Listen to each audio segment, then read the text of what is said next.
Welcome to this CaveMAB webinar, Biodiversity and Geoheritage, the Cave and Karst Connection. Today, we will be learning about a new IUCN initiative called Key Geoheritage Areas. This is to recognize geoheritage sites of global significance and move towards integrated nature conservation. Please let me introduce our first speaker, who will be speaking on what is geoheritage. Today, we welcome Manu Monet Ganusas, who holds a PhD in geology and has worked for over 25 years in UNESCO's Bordabai Biosphere Reserve, while advising several UNESCO geoparks. He serves as president of the Geological Heritage Commission of the Spanish Geological Society, is executive secretary of ProGeo, the international NGO for geoconservation, and is a member of the Geoheritage Expert Group of the IUCN World Commission of Protected Areas. His work focuses on Atlantic coastal environmental research, management of internationally designated protected areas, and global geoconservation efforts.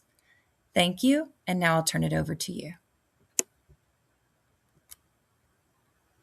This is the first time that we have the possibility to speak in a worldwide context about the links between geodiversity, geoheritage, and biodiversity. So I'm going to explain in a very brief way the framework of geoconservation and what geoheritage is. So I'm going to share my screen with all of you.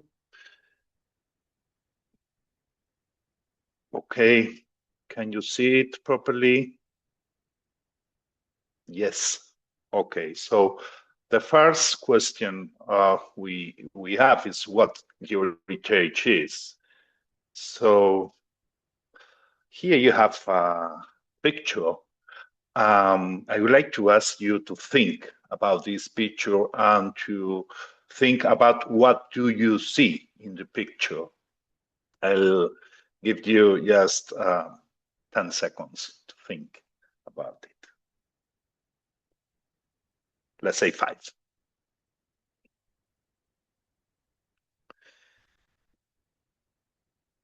Okay, probably none of you directly has gone to the culture and have been thinking about the painting, the caves. Others have focused on the rock and have been thinking about the karst and the cavities and dissolution and that kind of geological processes. Other use have been thinking about water and the work of the water in under the underground. And others probably have been thinking about the troglobios, those white animals that are living in the underground or in the caves. As you can see, everything is depending on the glasses we use. So the idea of this talk is to open your mind and welcome all of you to use other kind of glasses, a part of the glasses that you already have on you. So the first message is that natural diversity, ecosystems, is mixed between geodiversity and biodiversity.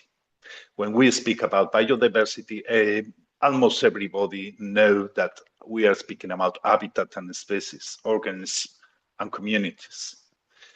But when we are speaking about geosphere, about geodiversity, some of the audience know about the bedrocks, about the processes, about landforms, but there are others that, although they are seeing it, they don't realize what they have in front of them. They don't identify that part, a biotic part of the ecosystems, as an important part of nature. So we have to think about both, about biodiversity and about geodiversity. I'm going to define what is the purpose of the geoscientifics. If we see the first geological survey of the world, we have to see the British Geological Survey. And if you go inside their web page, you can see that they are claiming as workers for society. So the final target of geoscientifics is to help the work understanding the Earth. And this is more or less what we are going to do during these minutes. What geodiversity is? First of all, we can speak about minerals. Here I have a pictures of a happy man in a cave in Spain. That's the Pulpí caves in Almeria in the south of Spain. This is gypsum cave, and it's full of minerals, a part of this gypsum. So minerals are part of the diversity of the Earth, but also rocks. This other picture was taken in a trip we did to Northern Ireland, to the Jans Causeway. Here we have some basalt columns. There is my wife and my daughter, but all a part of it, the interesting thing is that rocks, all types of rocks are part of the diversity, biodiversity of the world. Here we have another photo taken in Korea, in South Korea. We can see a theropod fossil. So all fossils that speak about the history of life in the Earth are part of the geodiversity as well.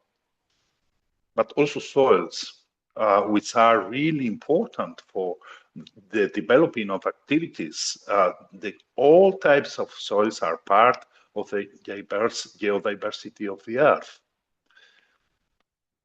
Also landscapes, reliefs. Here we have a photo taken in Utah, in the United States of America. All those landscapes are also part of the diversity of the Earth. And processes, what is going on in a river, in a glacier. This photo was taken in Iceland 3 years ago. And this is the present that the Earth gave to us when we land into the big island of Iceland, a volcano working and showing the strength of the Earth. So this geological diversity we have in planet often present values.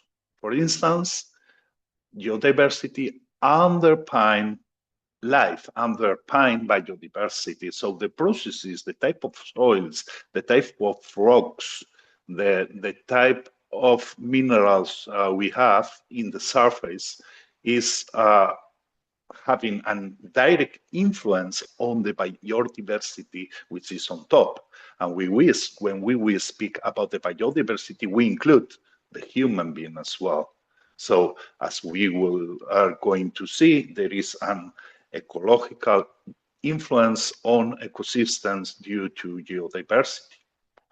But also, geodiversity is good for science. It's good for the developing of knowledge.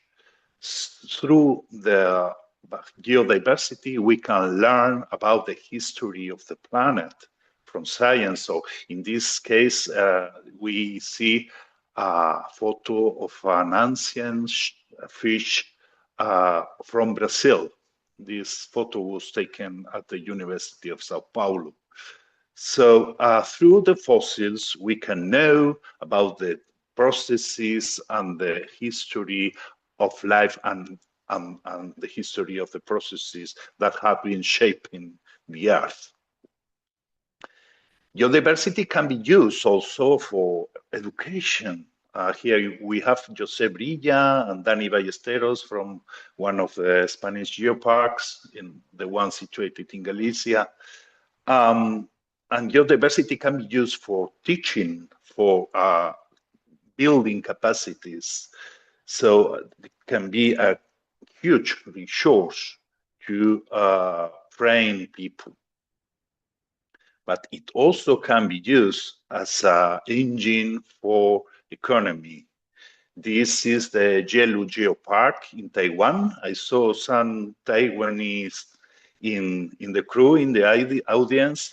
This photo was taken 5 years ago, if I remember well, when we were visiting the island of Taiwan.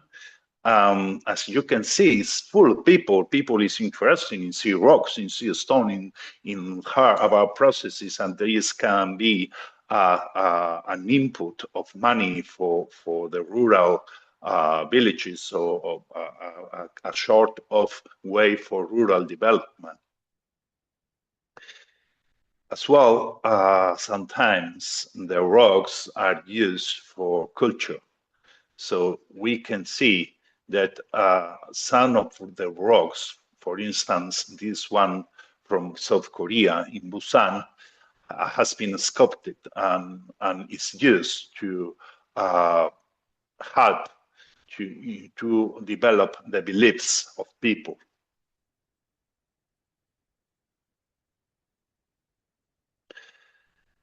All times, geodiversity is important because it's beauty. Here we see Victoria Falls in Africa, in Zambia, Zimbabwe, and they are beautiful, and they are important for us because they are beautiful, and that's it. So the aesthetic value is sometimes one of the most important values for people. People love geodiversity because it's beauty. In other cases, we see geodiversity because of the economic value it has. This is a photo taken in Italy, in the quarry of Carrara marble. This rock is really important. It's part of a lot of buildings in the world, and it's sold, and we get money from through the exploitation of these rocks. So geodiversity also is used for this kind of proposals. Here we have another value, which is the functional value.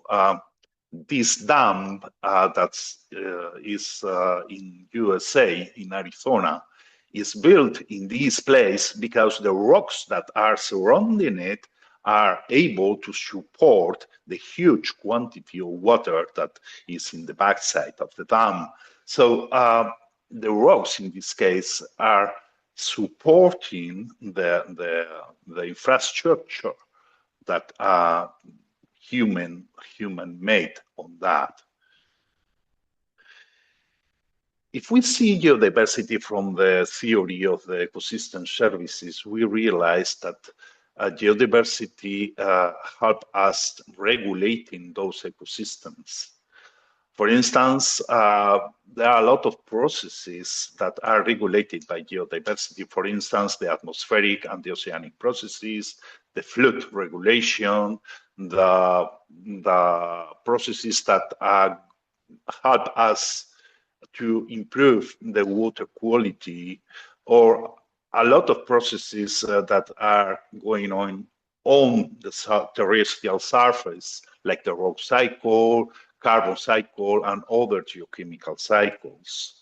Here in the picture, you see how the soils can help to storage carbon on the ocean waters. So here you can see how we have a volcanic rock on field. There is a falling rain absorbing CO2 from the atmosphere, and water reacts with those rocks to form carbonates that at the end of the day go inside the sea through the rivers, and there the carbon is stored. Another service from geodiversity is the service of supporting.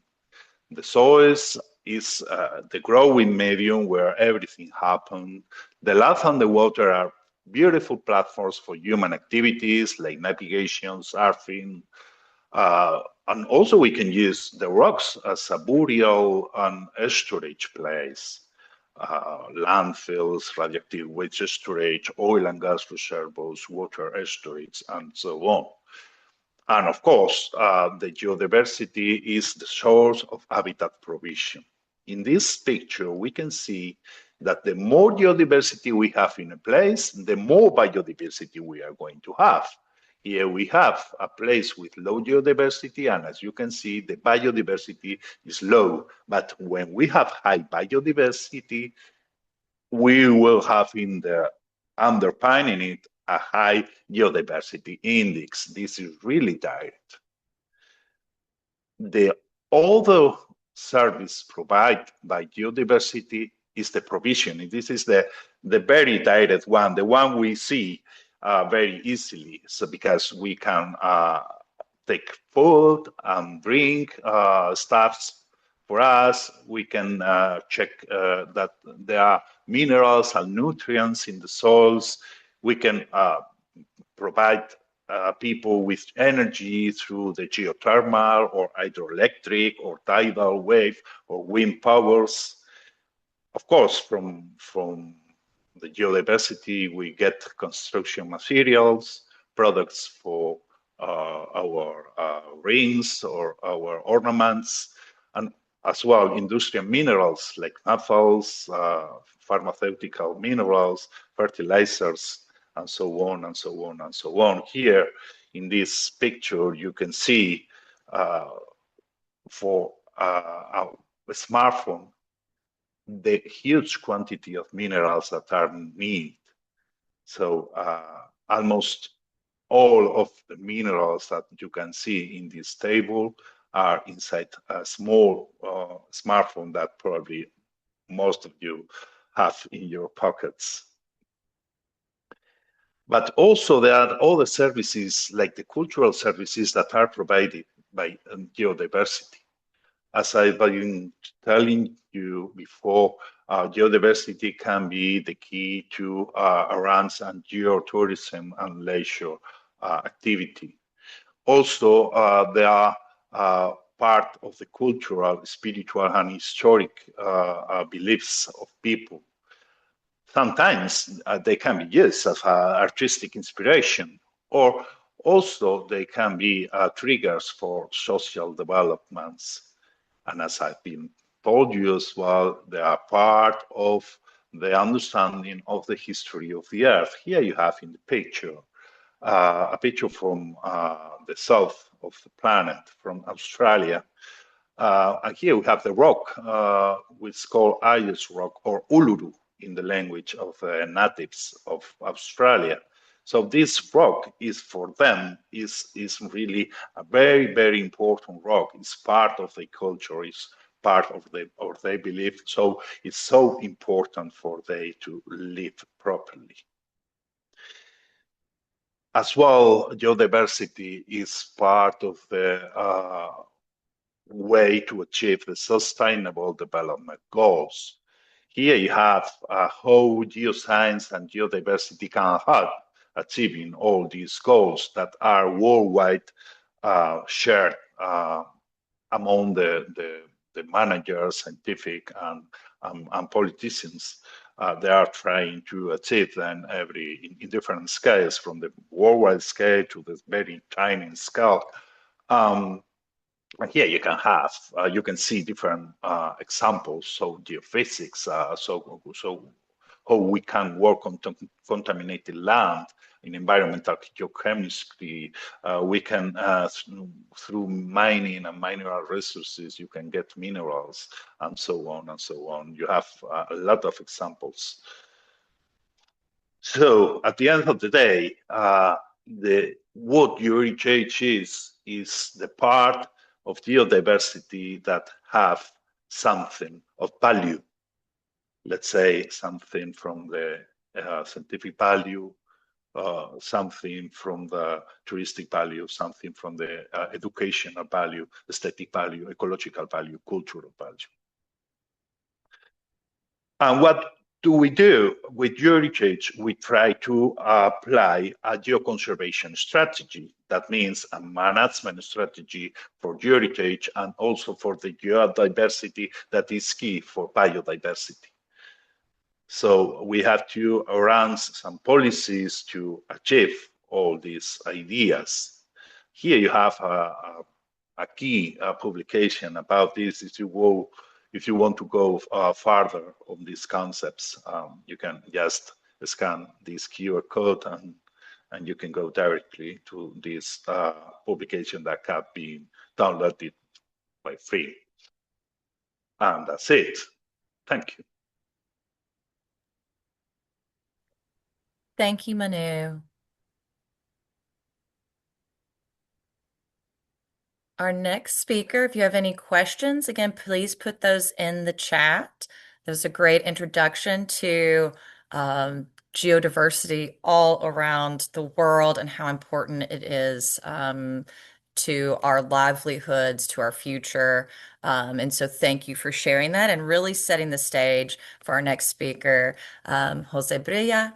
He will be really kind of digging into the program, the initiative itself on these key geoheritage areas and how that designation will work. Jose is a geologist and full professor at the University of Minho, Portugal. He's a chairholder of the UNESCO Chair on Geodiversity and Geoconservation.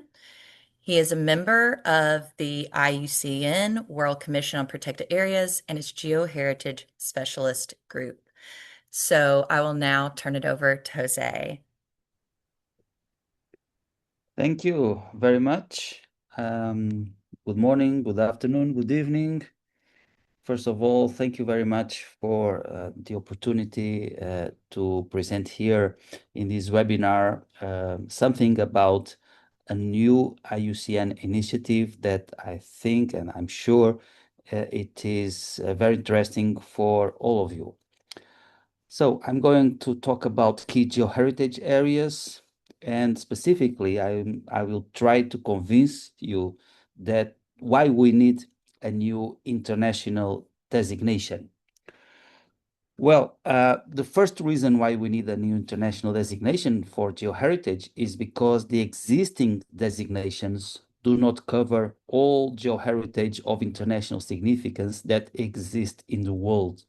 So we have, at the moment, we have around 100 sites in the World Heritage List nominated for Criterion 8. Only 100 sites among more than 1,000 sites in the World Heritage List. We have a little more of 200 UNESCO Global Geoparks. And this means that most of the geoheritage of international significance that we have around the globe will never be UNESCO World Heritage and will never be a UNESCO Global Geopark. So this is one of the reasons why we need a new international significance, new international designation, I'm sorry. Also, at the moment, information on geoheritage of international significance is scattered and is very difficult to use by stakeholders and by the general public.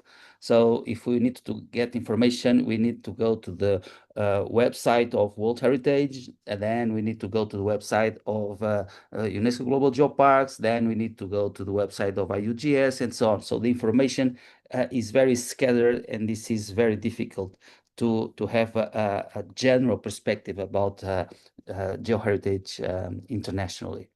Geoheritage is still an alien topic outside the geoscience community, and for this reason, geoconservation is rarely included in nature conservation policies and strategies. I think also that this is a very good justification to start with KGAs. We need to increase the visibility of geoheritage because it helps to promote geoscience literacy. And finally, many national nature conservation authorities are waiting to be persuaded by a recognized international body in order to implement national geoconservation measures.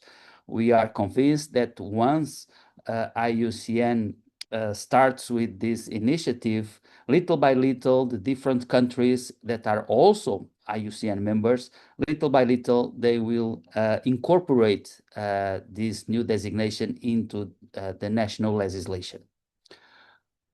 Jose, sorry to interrupt you. I don't think you've shared your screen. Oh, I'm sorry. You are right. you are right. I'm so sorry. So just a moment, please.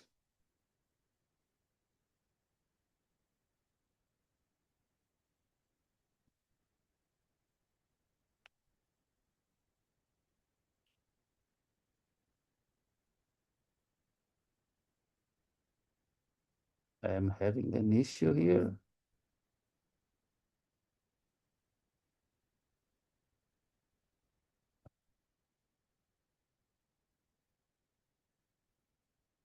Are you seeing my slide now? Yes, we are. Thank you. Okay, I'm so sorry.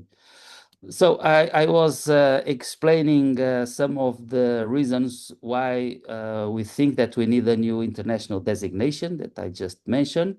And I was about to say that we have many designations focused on biodiversity. And as you can see here in this small list, we have UNESCO Biosphere Reserves. We have, of course, the UNESCO World Heritage under criteria 9 and 10. We have the Ramsar Convention, the CBD, and so on and so on and so on. So there are a lot of designations for biodiversity, but concerning geoheritage, mainly we have two organizations that are supporting the present designations. We have UNESCO, as I referred before, with the UNESCO World Heritage Convention since 1972, and we have the UNESCO International Geoscience and Geoparks Program since 2015. And in addition to UNESCO, we have IUGS, the International Union of Geological Sciences, that since 1977 is recognizing sites around the globe that are important, that are standards for the geological timescale. And more recently, we have a new initiative under IUGS of the geological heritage sites. So we have just these two international organizations offering designations for geoheritage. So how KGA started? This started in 2018 when the Geoheritage Specialist Group under this WCPA decided to add this new initiative in its working plan. And in 2019, the IUCN members that are more related with geology and geoheritage, they submitted a motion, and this motion was approved in 2020 as Resolution 74, where it was requested to the Director General and WCPA to support the development of a detailed study for the establishment of a future IUCN initiative, Key Geoheritage Areas.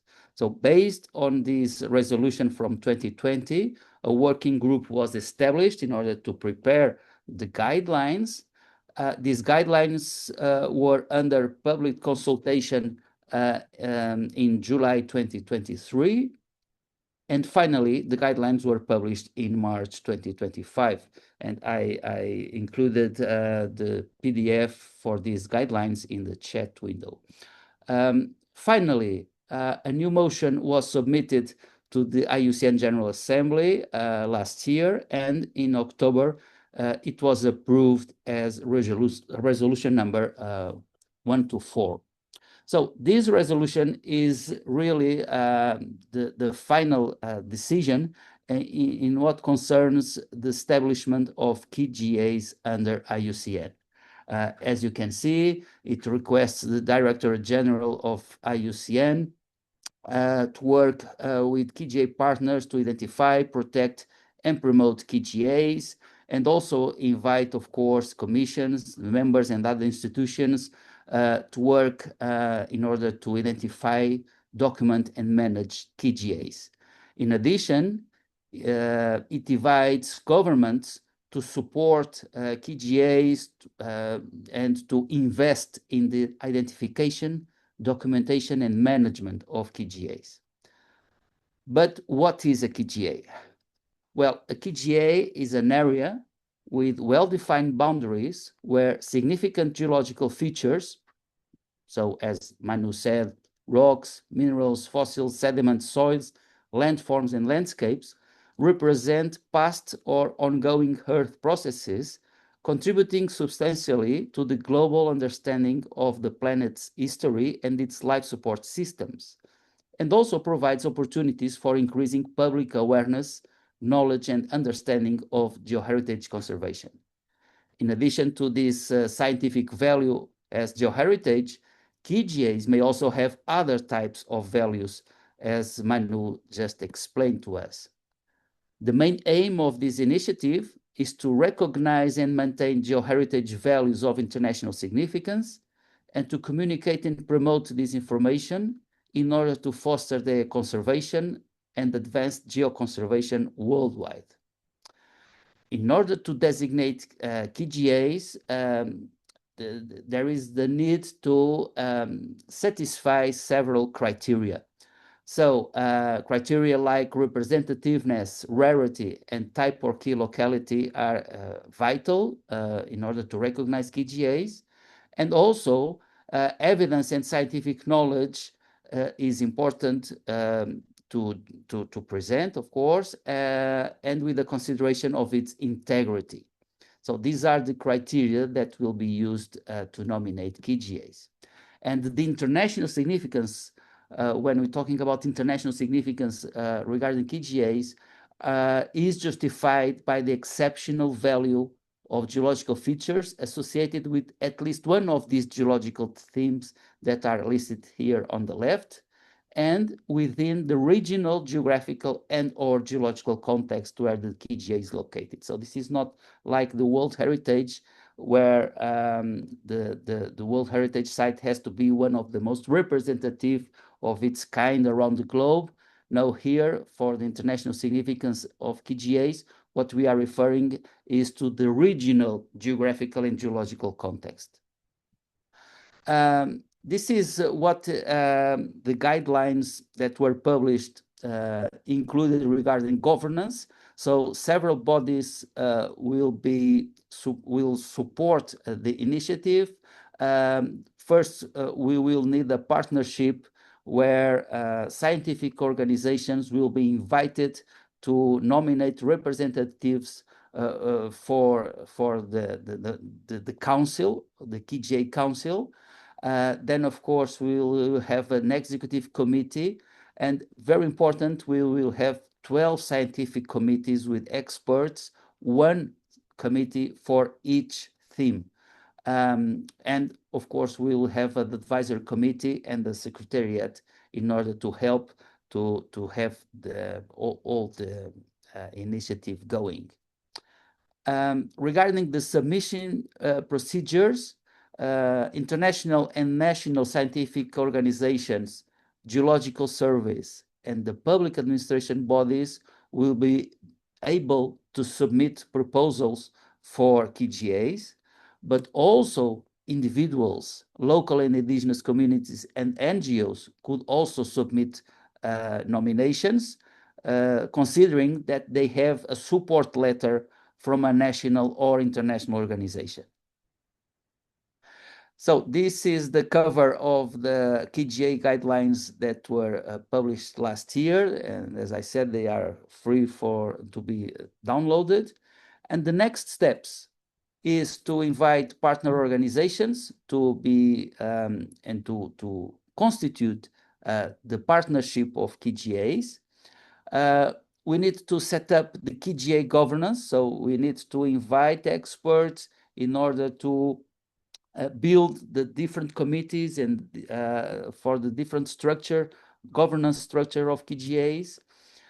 We will need to prepare the nomination procedures. So basically, we want to develop a web platform, a website, where all the nomination procedures will be available for everyone. So the submission, the assessment, and the publication of the final results all be online. We want to do some pilot testing in order to see if everything is working as expected. And we need to open the first call for the first nominations. We are expecting that during this year, 2026, we will be able to develop all these steps. Let's hope that by the end of 2026, we may have the first KGAs officially nominated. And finally, to conclude, our vision is to have a comprehensive network of geosites, appropriately identified, correctly documented, effectively managed, sufficiently resourced, and adequately safeguarded, representing the most significant stages and processes of the Earth's history. Thank you very much. And again, I'm sorry for that little accident regarding my PowerPoint. Thanks.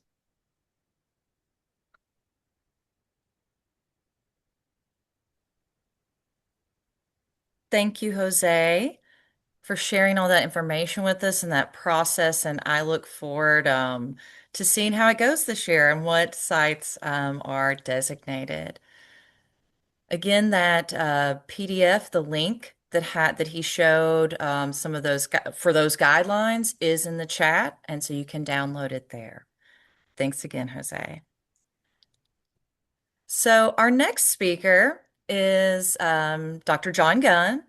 And he's really going to focus on this cave and karst connection. So those of you that are, at this webinar, I think many of you, I know many of you actually work in karst areas, whether it's a biosphere reserve, whether it's other protected areas, or perhaps even, tourism and show caves and things like that, where there's not the same policies or legislation. And so I think this is, a good way to kind of look that, and Dr. Gunn is going to do that for us, tell us a little bit about how that might work, and why this is important for our cave and karst community. So Professor Gunn, he is retired honorary member of the faculty at the University of Birmingham, in the United Kingdom there. He is a member of the International Union of Speleology Bureau and is a chair of the new Cave and Karst Specialist Group, again, of the IUCN World Commission of Protected Areas. So I will turn it over to him to tell us about this cave and karst connection. Thank you very much, Leanne. And also thank you for convening this meeting. It's come at a very opportune time, and our two colleagues have really set the scene for us in terms of key geodiversity areas, which I think are going to be a very important part of the future. I've been given quite a difficult job of trying to bring that together with caves and karst.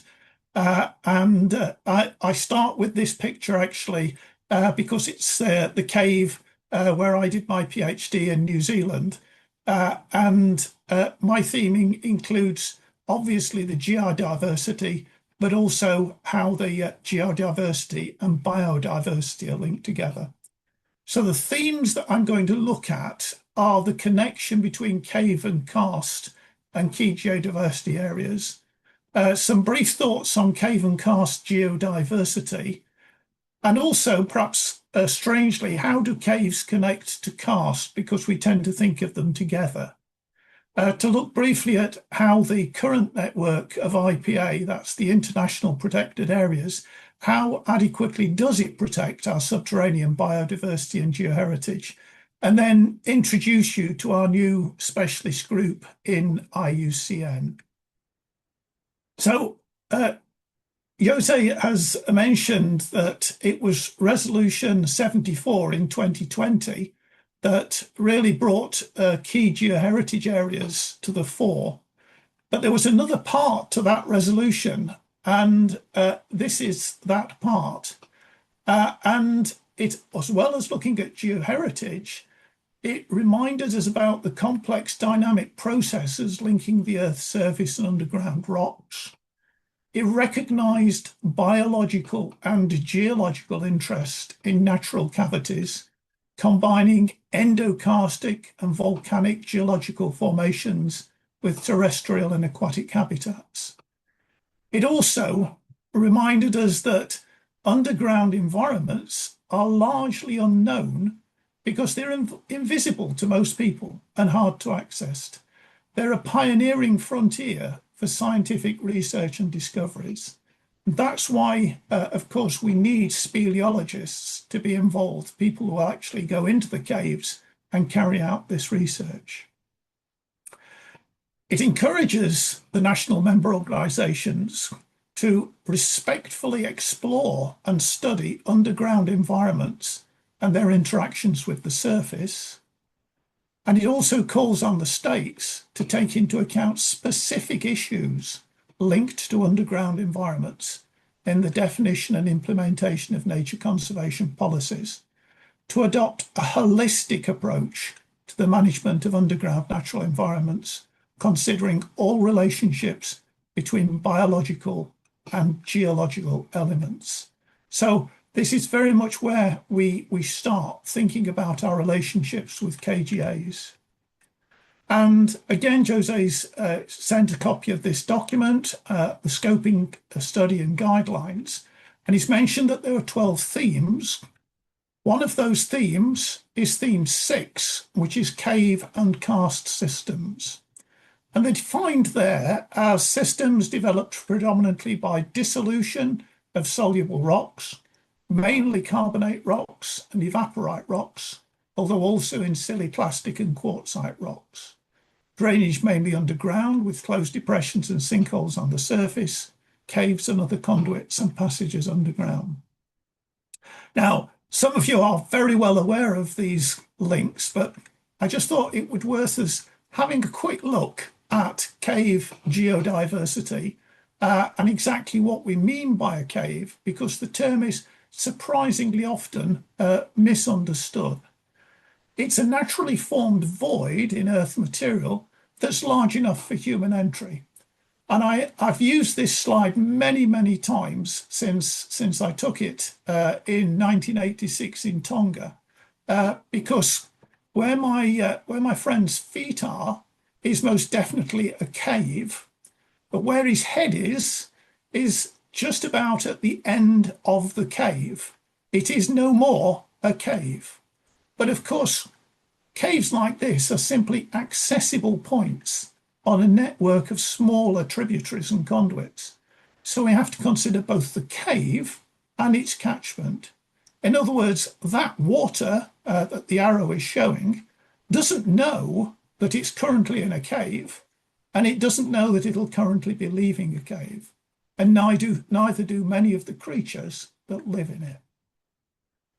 Now, caves are found in many different types of rocks, and some are formed in unconsolidated deposits, for example, Sophosian caves. There are also a substantial number of volcanic caves. This is one on the Galapagos Islands, also called lava caves. In the marine realm, virtually every hard rock coast contains littoral caves, also called sea caves. The circle there is round a figure, which gives you an idea of this scale of this cave in New Zealand. And they're formed largely by mechanical processes. Now, after some discussion, we decided that because these are not karst caves, we were not proposing to cover them under theme 6. They'll be covered under other themes of the key KGA.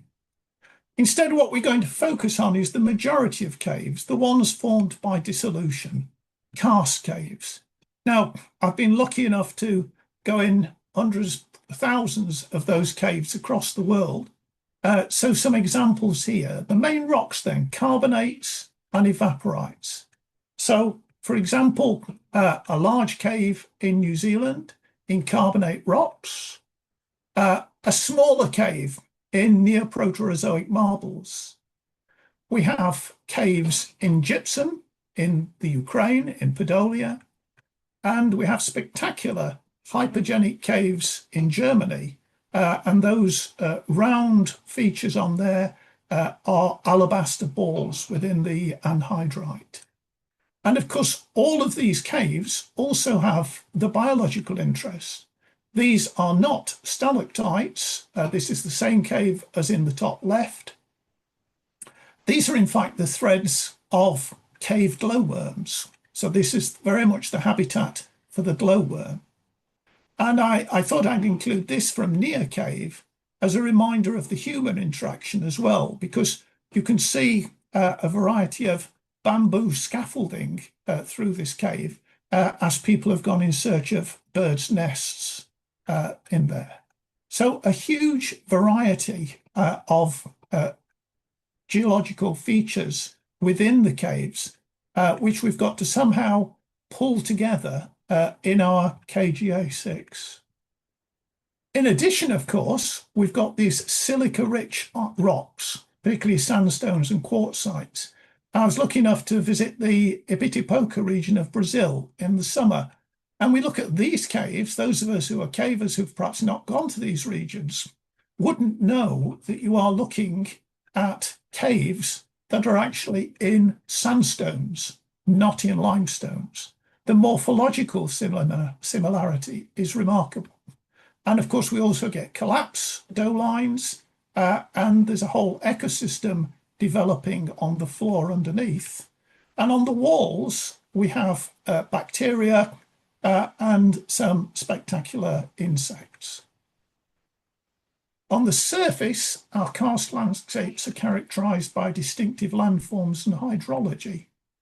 And there are many of these. You may be familiar with the landform that's called a hum, and this is hum in Bosnia, which we visited. And so these are particularly interesting hills. There are also spectacular depressions, such as the Blue Lake in Croatia, a hypergenic void that has collapsed, and giant Tiangong in China, such as Dashi Wei, one of the largest in the world, over 600 meters deep. And of course, also in China, spectacular landscapes. So we think we've got a reasonable idea about caves and karst. But how do caves connect to karst? Well, not all caves are karst, and also not all karst has caves. So unpacking that, we can think of three scenarios. There are surface karst landforms in areas with no caves. There's commonly rapid groundwater flow through conduits, but the conduits aren't sufficiently big for humans to go in. And for that reason, some people have said, oh, it can't be karst, there's no caves. That's not true. Secondly, we have caves with no surface karst landforms.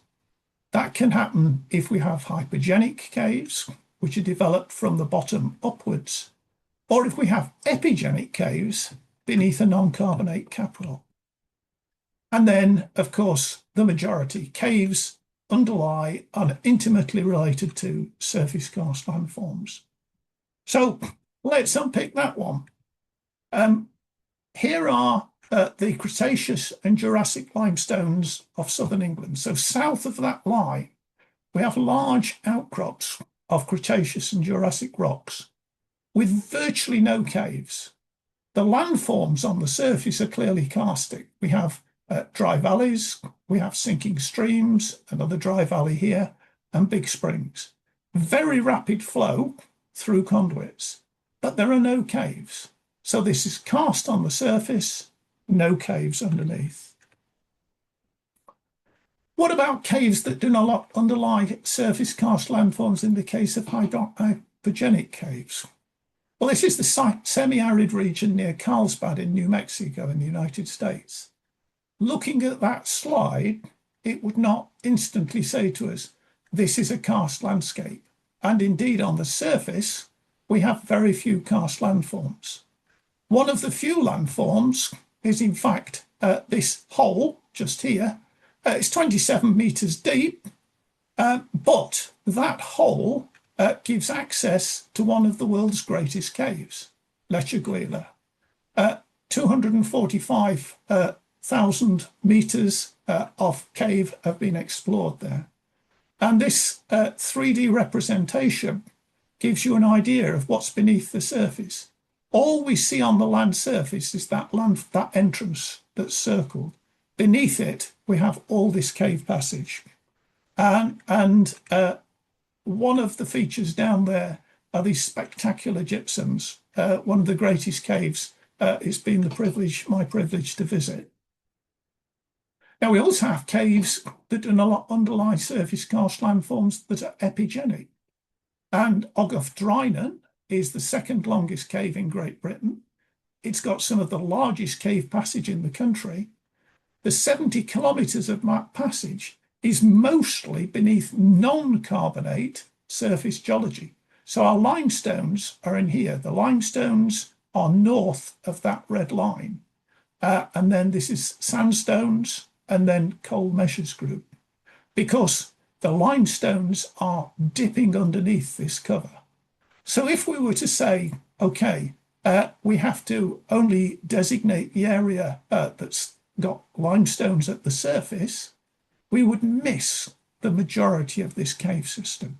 And 2 photos from Chris Howes of Drynan and some of the big passages in there. This is what we expect. Caves that underlie surface karst landforms, commonly connected with dough lines. This is on Ewa Island in Tonga. A large dough line, shafts at the bottom, shaft at the bottom, and then a large chamber, ancient speleothem, cave swifts, peckerbeckers, large amounts of guano. Now, how well is all that represented in internationally designated protected areas? So those are Biosphere Reserves, Global Geoparks, World Heritage Properties, and Ramsar sites. Let's take the Global Geoparks. As of the 1st of January this year, there were 229. By my reckoning, 92 have got some carbonate or evaporite karst, 11 have got lava caves, and 5 have got littoral caves or non-carbonate evaporite karst. This is one of them, Marble Arch Caves in the Quilcler Lakeland Geopark. Now, key point here, though, is that at one stage there was a caves and karst working group. It no longer exists. And as I see it, there doesn't appear to be any sharing of best practice to manage the cave and karst geoheritage. So there's an opening there. In terms of World Heritage Properties, again, as of the 1st of January, there were 1,248, covering 170 state parties. At this year's meeting in Brazil, the World Speleo Congress, Paul Williams has provided an excellent summary. He found 55, now 56, because before his paper, a major site in Brazil had not been designated, 56 properties with karst of international significance. That's not a lot, 56 out of 1248. When we look at those, the features of outstanding universal value, 4 for the archaeology, 29 for what we'd traditionally call the geoheritage, 3 for silicate fluviokarst on the surface, 1 for volcanokarst, 1 for evaporite caves and karst. What's interesting is that 28 of those 56 have internationally significant biology. There are at least another 38 that I've identified which contain areas of karst, some with caves, or which contain non-karst caves. But it's still a small number, as Jose said. In terms of Ramsar sites, well, again, the 1st of January, 2,500 of these, 2.5 million square kilometres. And there's a special category, ZK, which was added for karst and other subterranean hydrological systems. So I've looked through their database and found 55 sites which are ZK with gypsum, karst or limestone, 41 confirmed with other information, and 30 that aren't ZK but have those features. In other words, we can come to a maximum of about 126 out of 2,500 with an area of 4,800 square kilometres. I think a point here is that the cave and karst geoheritage is rarely recognised, and certainly some, I think, could be candidates for KGA. One I picked out was Kizor and Obruk, a Ramsar site in Turkey, which is a superb landform as well. It's a hypergenic collapse depression and definitely has high geoheritage value. And then I've left till last what perhaps most of us are interested in, the World Network of Biosphere Reserves. Now, my approach to this was to look at the UNESCO website and go through every single country. And I have a spreadsheet with 662 biosphere reserves and transboundary reserves in 122 countries. That's now out of date because there's 785 and 142, so I need to update it. Well, I looked through all of those for those keywords, cave, gypsum, limestone, and karst, looked for other evidence, and I came to 151 in 62 countries, 149 being in carbonate rocks and 2 in carbonate and evaporites. Now, more recently, Leanne, Clayton, and Daja have also produced a paper on the KaveMAB network. They came to it for a different approach. They took the world karst map and then they plotted where all of the biosphere reserves are. And these are the ones that plot as being on carbonate rocks. And they came to 182 biosphere reserves, 164 with some carbonates in them. So I think a key thing to come from that is we've got 2 independent approaches and we've come to some pretty similar conclusions. i.e. there are well over 150 biosphere reserves out there which contain karst. Unfortunately, so far, only 13 have actually joined the KaveMAB network. And I've looked at each of those, and all of them have got significant geoheritage as well as their ecological, biological. So I think one of the messages from today is that we need more of these biosphere reserves to join the KaveMAB network. So any of you who are out there from biosphere reserves, then please get in touch with Leanne and Clayton. And then finally, part of the next step, we have a new specialist group in IUCN. This was only confirmed last week, so this is very much hot off the press, and very little so far we've been able to get out publicly. But it's a caves and karst specialist group within the World Commission on Protected Areas. Previously, we were a working group within the Geoheritage Specialist Group, and were able to work with Manu and Jose on KGAs. And of course, we should have mentioned Kyung Sik, who was chair of that group, he was the force behind KGAs and deserves acknowledgement for that. Now, these objectives have still not been fully confirmed by the Commission, but these are the objectives which we wanted to do. We want to work going forwards with GSG to develop criteria for, which is Objective 1, and to designate, which is Objective 2, the cave and karst KGA.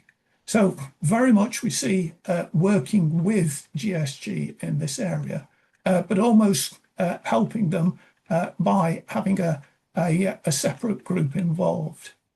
Our third objective is to maintain those databases of international protected areas that contain caves or karst.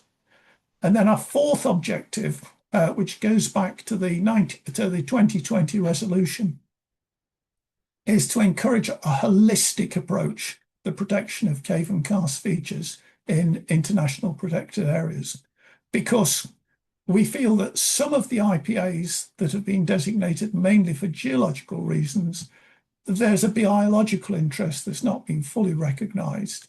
And perhaps more commonly, in some of the IPAs designated for mainly biological reasons, the geoheritage has not been fully recognised and protected.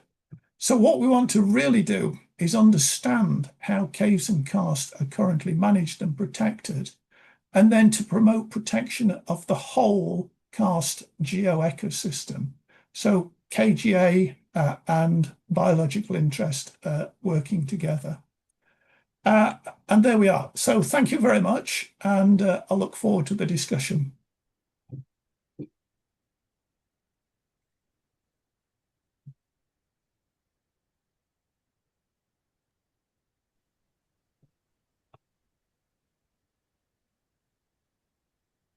So thank you, Dr. Gunn, for that presentation. It's a great view of all the karst resources from all over the world and how they are connected and how people are connected to them. And so I'm really looking forward to what this group and those of you you can share this information with on how we can come together to both better recognize our geoheritage and our biodiversity as being, connected as these holistic systems rather than just separated resources. So thank you very much. Does anyone, we have some long comments in the chat here. Let's see.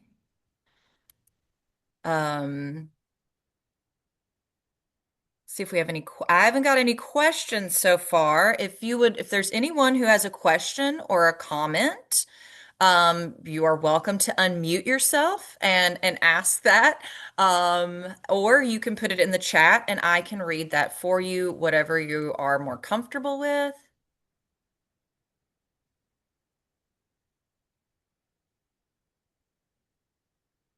Okay, so our first question, is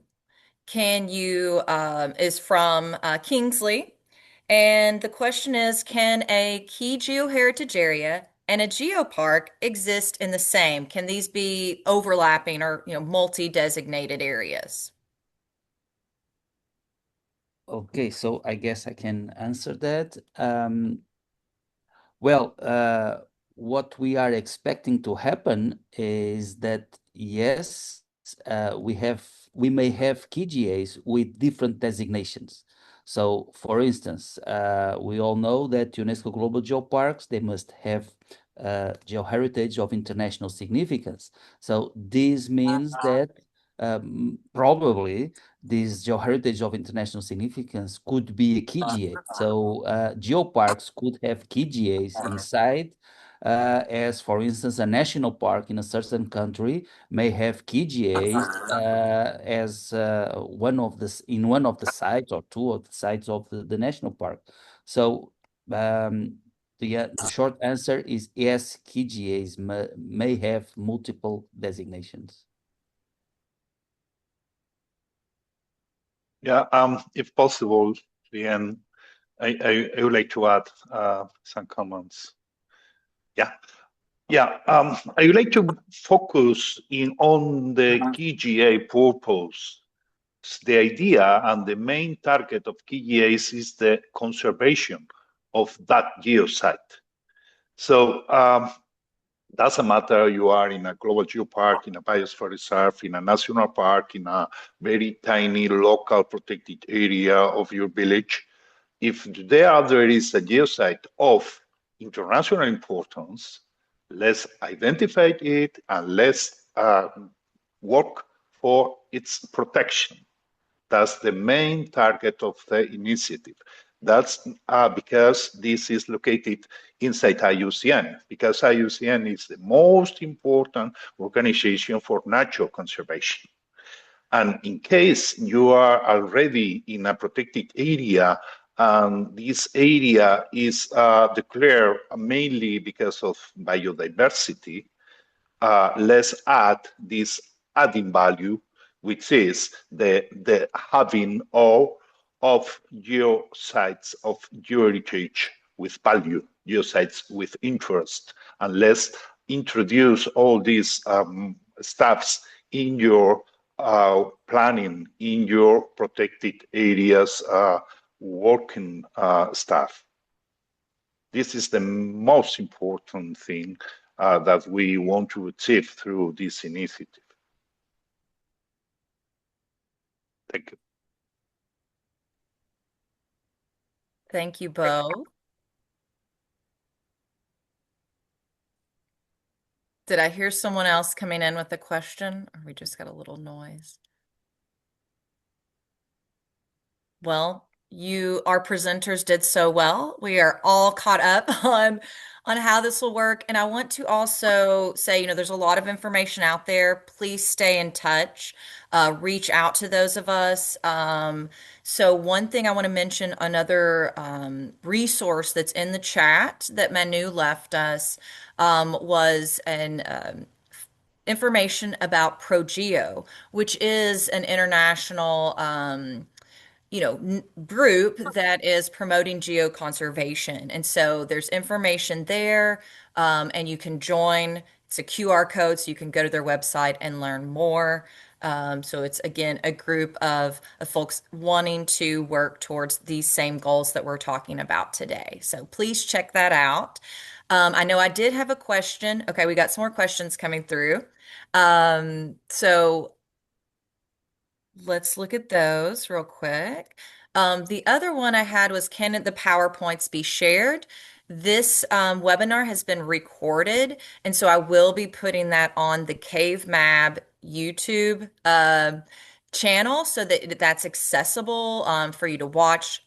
If the speakers are okay, what I can do is also put those in like a PDF format and share those with everyone that has been registered and on the email list. I'll be glad to do that too. So the next question that came in, this is from Martina Stupar. Do you think that the KGA can/must be upgraded by the legislation?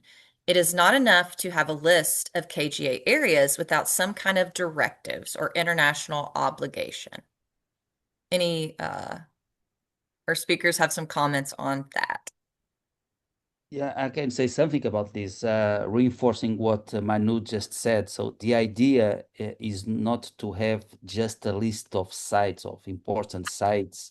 The idea is to identify the sites and ask to the different governments of the different countries to protect and manage those sites. So what happens most of the time, at least in my own country, in Portugal, we work better if someone from outside arrives and say, listen, you have something very important here, please take care of it. So we are expecting that once IUCN identifies the international significant sites, geological sites, we will ask the governments to use the legal setting existing in each country in order to protect the sites. Of course, that, as you all know, IUCN cannot publish legislation to take action in the different countries. So we need to persuade the countries to protect the sites that will be identified by the international geoscience community, because we should not forget that these sites will be listed for their scientific value, mainly.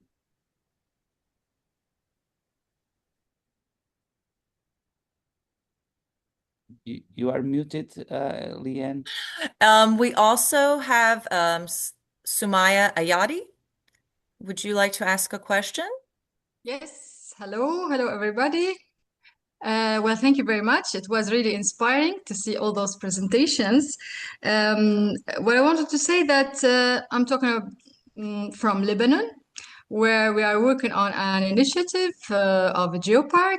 I already met with Jose. I have the pleasure to talk to Manu.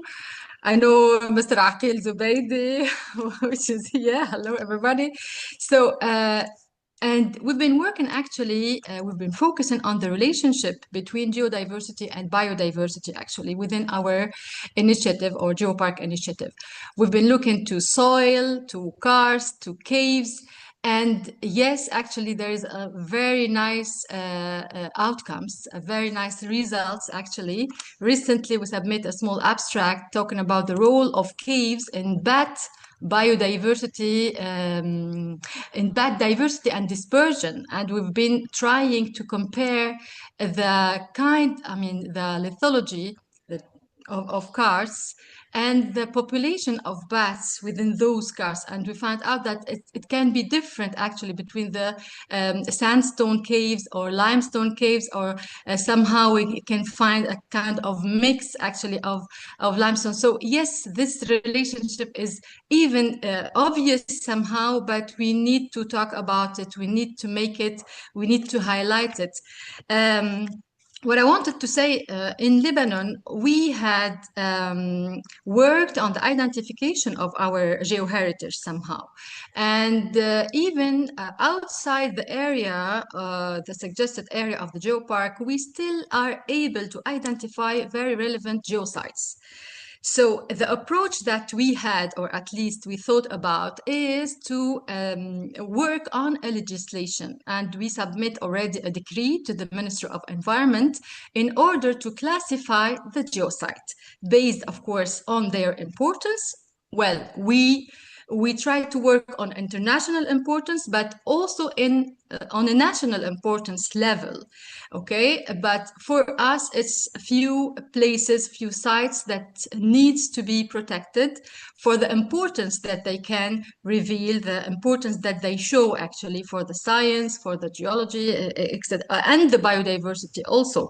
So we worked on a decree taking into consideration the how it is supposed to be managed, how it is supposed to be valorized, etc. So my question here, because Manu, we still need to talk and we still need to see how we are able to collaborate.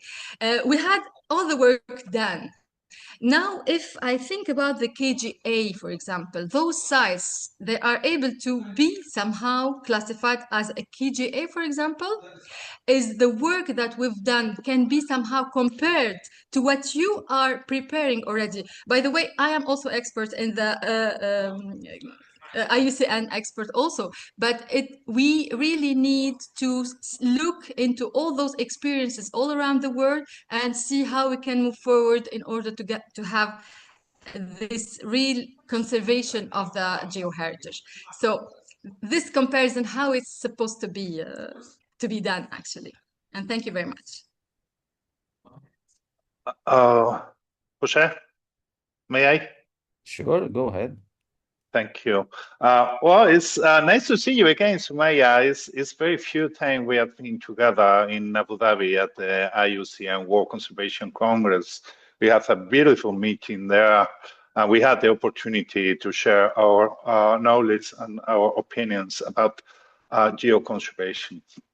You have been speaking about several items, but I'll try to order them a little bit in my mind. Well, first of all, of course, legislation is necessary. Once you have the inventory and the next steps, it's very direct. And the next steps, if you try to protect those sites through legislation and through actions, but legislation is really important. If you want references about it, the work that is already done in Spain is really good in this regard. It's one of the countries which has a quite strong legislation for geosites. So you can go through this example and try to apply it in Lebanon or in other countries, or Africa, say near Africa or the Middle Europe as well. The other thing is that KGA and KBA have a strong link. For instance, I have shared with you a very recent paper about the relationship between KGA and KBA in two pilot cases and two cases studies, one in Scotland, UK, and another one in Spain. So there you can see and realize about those relations at different levels, which are really, really, really important. And the final remark is about the use of KGA for pushing governments into the lands to geoconservation. Sometimes there are structures in the countries for biodiversity protections, and we have to use those already existing structures to introduce the geo stuff, the geoconservation idea. So that's the main targets of KGA project. We want to have all the information in the same place. We want to have a list of, a red list, let's call, of geosites under risk, and we want to avoid those risks by the starting of a policy for the protection of those sites. So thank you, Sumaya, for the work you are doing in your country. Well, I know that's not your country, in the country where you are, and you are welcome to share any collaboration with us. Thank you. Thank you. Malfado Jose Faria did have a very similar question, and I think that maybe one of either Jose or Manu can kind of clarify this a little bit, is if you already have a global geopark, why do we need to identify it as a key geoheritage area? What are how does that enhance that? So I think you've touched upon this, but maybe if we can have a little bit more direct guidance there. Okay, so probably if you are already a UNESCO Global Geopark, you don't need to be a KGA. But the question is that most of the sites that we have around the world, they will never be a UNESCO Global Geopark because they don't have the requisites to be a UNESCO Global Geopark. For instance, there are geological sites very important without communities nearby, and if we don't have communities, we will never have a UNESCO Global Geopark. So many sites, they are not able to be a UNESCO Global Geopark. Many sites, they will never be a UNESCO Global Geopark because they don't follow the requisites to be a World Heritage Site. So that's why we have proposed this new initiative to cover all those sites that have international significance and they don't fit with the existing designations. But nevertheless, this does not mean that you, as I said before, you may have an overlap of designations. We have sites that are a World Heritage Site, at the same time they are a Ramsar site, and at the same time they are a Biosphere Reserve, for instance. So it is possible to have areas with overlap of designations, and this will be also possible with KGAs. Thank you. I have one more question in the chat, and then we'll go to Dr. Wu. So the KGA nominations this is from Val Hildreth Worker.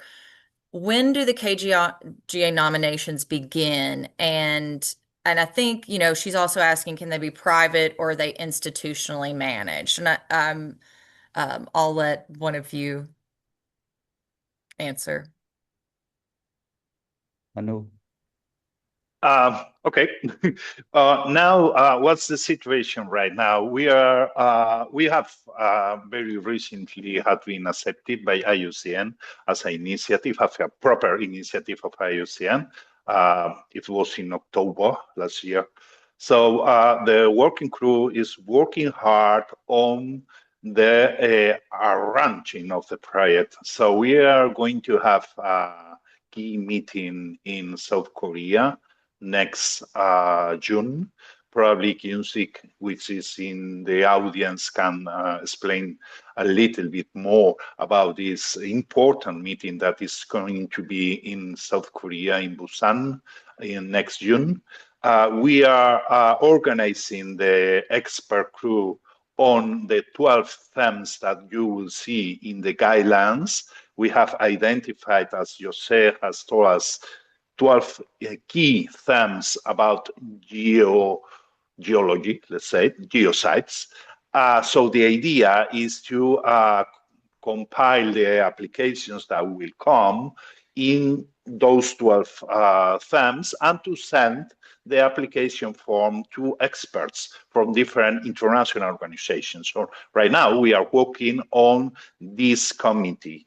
We are calling people to be part of the evaluation crew. So if everything goes well, we will have the meeting in June. We are also trying to raise money to maintain the project. So we are looking for sponsors. We have already some, but if anybody know any sponsor, they are very welcome to contact us and tell us what they want to talk. Answering your questions, the question is yes. The final target of the initiative is to have the geosites of international significance well protected, but it can be done by a private company, by a public government, by a trust, by an NGO, whatever it is welcome, because the final idea is to have the place in use and well protected. That's it. So if you don't mind, Liane, I'll pass the floor to Kyung-Sik in order to expand a little bit this answer. Kyung-Sik, please. Thank you. Good morning here. Oh, my name is Kyung-Sik, and some of you may know me, and some of you are you don't know me. But many of the questions you asked are actually in the publication by Jose and others, which was published last March by IUCN, and it's describing many things about the requirement to become a KGA, and that's one thing I'm going to say. But the workshop in Korea is not, Manu, you are going too far ahead. You know, it's not, it's decided, but we don't know what. I'm still waiting for the confirmation from the Korean Heritage Service. And I'm not sure whether we're going to open that workshop to everybody or just for the core group. So we don't know. But if we decide to open to public, then, you know, I'll probably let everybody know that we'll have that workshop. The reason why I raised my hand here is two things. Because many people attend this webinar from many countries, and I'm sure that most of the countries are the IUCN members. So I think it's very critical for you to find out who is the main IUCN member in your country and try to let them know about this resolution. This is very, very important because I think Jose already explained why, but one of the reasons I actually proposed this concept is that besides World Heritage Site and besides Global Geopark, there are so many precious geological sites to be protected for future generations. That's why, you know, it can be just a single area, just a single bed, you know, like a Cretaceous and Paleogene boundary, or, you know, the Permian PT boundary, or whatever, you know. But it can be a very small site, but if it has to be protected, then we need to protect as a KGA heritage area. And another thing is that this is something some people asked about the relationship between geoparks and the KGA. You know, the KGA can be anything. You know, is in the publication is describing that even the World Heritage Site, you know, can be a KBA. But the thing is that some of the World Heritage Site, even though they has an OUV in terms of criteria number 8, they were recognized by criteria number 9 or 10, which means that they did not become a World Heritage Site because of their geological or geoheritage significance. And we want them to be recognized as a geoheritage site. So, and another thing is that, sorry, I'm mumbling too much because it's too early in the morning here. The last thing I want to point out is that this key KGA can be, if somebody want to become a global geopark, make a global geopark or World Heritage Site, this can be the basic step to become a World Heritage Site or global geopark, because we are asking the nominated area to provide a good scientific evidence for the international significance. Because to become a global geopark, you need to support your evidence that the one of your geosite or the whole geopark has the geoheritage significance, international geoheritage significance. So, you know, if you have a KGA in your potential geopark area, this can be a very strong evidence that supporting evidence that ought to become a global geopark as well. So again, please try to meet your the delegate, IUCN delegate in your country, and try to explain this, because for example, in Korea, the Ministry of Environment is the main IUCN member, and they have a very strong law for the nature conservation, of course, including the geoheritage and geoheritage site, but none of them were designated by the Korean government. So that's one thing. And the other thing is that many countries, they do not have a concept for geoconservation. You know, when they were asked about the nature conservation, it's all about biodiversity and ecosystem. So this is why we established this program and try to persuade everybody that geoconservation is a very important part of the nature conservation. Thank you. Thank you, Kinsik, for your words. I would like to add, Liane, if possible, that especially for people from the marine biosphere community, another interesting example is what is pushed on in Spain regarding the action planning for the Biosphere Reserve network of Spain. As you know, Spain is quite a strong country in terms of BRs, as we have almost 33.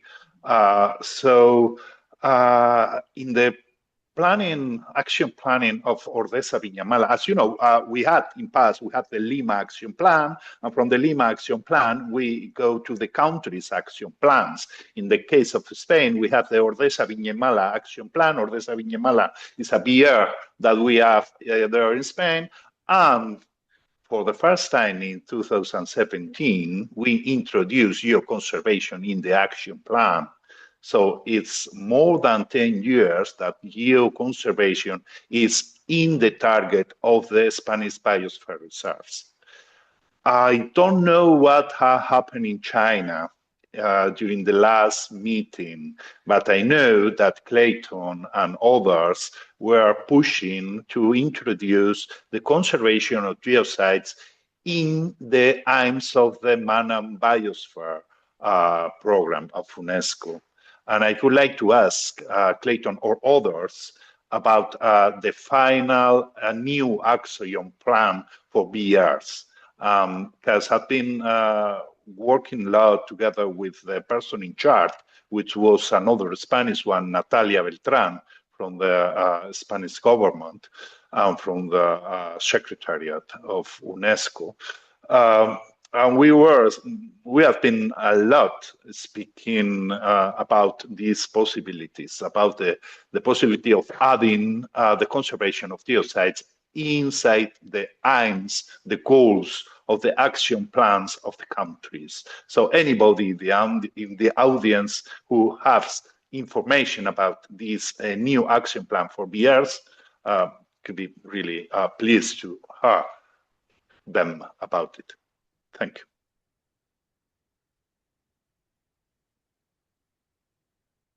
Perhaps Clayton? Yes. Hi. Thank you, Manu. Yes, we had the presentation a special presentation on CaveMAB network in the Congress in Hangzhou, the Congress, World Congress of Biosphere Reserves. And we talk about exactly about that, the importance of to connect, the importance of biodiversity and geodiversity, and giving the example of the caves and karst areas as special sites, and special plans are needed to put together this inside the same category that is biosphere reserve, the same attention to biodiversity, cultural aspects, economy, social, and geo, because you are right. The geodiversity, everybody know that is important, but it's not a specific plans to protect geodiversity and biosphere reserves. As we have in biodiversity, in social aspects, etc. And then I emphasize this importance is in the plenary presentation, and in the new plan, the Hangzhou action plan, will have some not yet so strong, but some aspects that open to this, and to emphasize the importance of the biosphere, not like a ecological thing in the sense more biological, but also biosphere is all. And the basis of the biosphere is the geo heritage that we have. And then I think it's the message, it's okay. And we are preparing some the action plan for IBEROMAB, for other networks, and local action plans to biosphere reserve. And in our case in Brazil, for instance, all the biosphere reserves, we have 7 big biosphere reserves, all of them have caves and karst as very important issues for us. And then in our plans, we are including specific aspects of geoheritage. And we are working for in IBEROMAB is the network of the biosphere reserves from Portugal, Spain, and Latin America and the Caribbean. Also, we are preparing to put this clear and then in our plan. But it's just to say, I think the big message, I think it's okay. But now we must introduce this from the bottom and work with all the biosphere reserves, all the networks, etc., to transform this in a reality in our priorities. Is this? Thank you, Clayton. So the key message for BRs is that to properly manage and conserve biodiversity, we have to also focus on geodiversity that underpin it and influence it directly. That's the key message. So please, if you are in charge of a beer, try to see what kind of geodiversity you have in your place and the relationships among the biodiversity, the geodiversity, the heritage that can be as well, and also the culture, which is people and is the key aim for the beers. Thank you. And thank you, Leanne. I'm sorry about the interruption. No, you are. Thank you. That's, really succinct, direct, great conclusion for this webinar is that, again, all of these things are connected. We want to have holistic approaches. And really, I think, what the KGA, why I was very interested in this and really appreciated John, sending me this information and talking about this is because of those 182 biosphere reserves that I identified, which included karst and pseudo-karst areas. In contacting them during this study, one kind of thing I would get is, well, this biosphere reserve wasn't designated based on our cave and karst resources, but we can't, parse these things out like this. It is very much connected, like we've talked about today. And I think that's what this Key GeoHeritage Areas program really highlights and can give us a platform for that conversation and to protect areas that maybe there's some special feature in a biosphere reserve that's not in your core area that maybe has the same protections, but it's in your interaction or your cooperative zones. That might be a place where biosphere reserves can, engage in this. But also more importantly, just that we're talking about this and recognizing that geodiversity and biodiversity are intricately linked. So I appreciate again all of our speakers, all the comments, the questions, the interest. Again, this just makes my day. It makes my week that I, got to connect with, people from more than a dozen countries this morning that care about these issues. That gives me hope, which we need a lot of over here right now. So I appreciate it so much. Please stay in touch. Again, my name is Leanne Bledsoe. I'm with the chair of the Mammoth Cave Biosphere region. I work at Western Kentucky University and I'm co-coordinator with CaveMAB. So again, I'll be in touch with everyone for these recordings and the additional resources via email. And I hope you each have a great 2026 and that we get to connect again.